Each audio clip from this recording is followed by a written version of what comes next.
Hello bachcho, let's read this question. The question says, in reflection over a spherical mirror, ray parallel to principal axis after reflection from mirror pass through. First option is focus, second is center of curvature, third is pole of mirror and fourth is any point. तो इस question के अंदर हमसे पूछा गया है कि कोई रे इंसिडेंट होती है स्फेरिकल मिरर के ऊपर parallel to the principal axis, तो आफ्टर रिफ्लेक्शन वो किस पॉइंट से पास करेगी। तो यदि बात की जाए की कंसेप्ट की, तो की कंसेप्ट हमारे पास क्या हो जाएगा इस क्वेश्चन के लिए।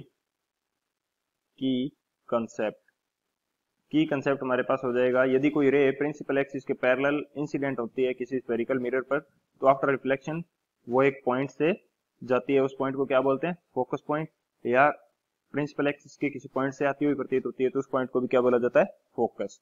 तो यदि मैं स्टेटमेंट के रूप में लिखना चाहूं तो हमारे पास क्या होगा, इफ ए रे is incident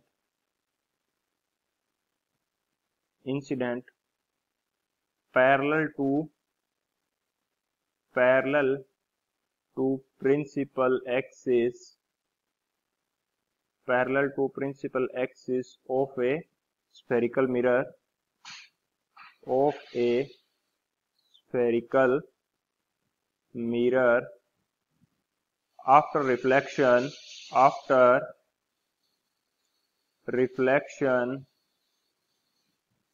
after reflection it will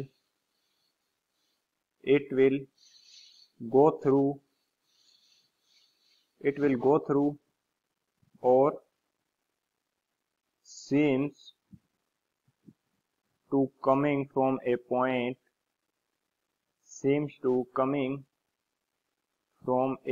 of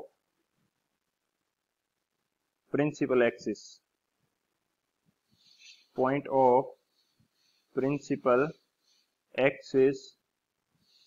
that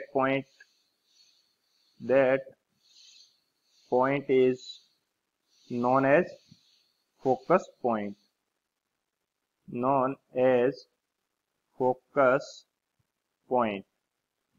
तो उस पॉइंट को किस नाम से जाना जाता है, फोकस पॉइंट से।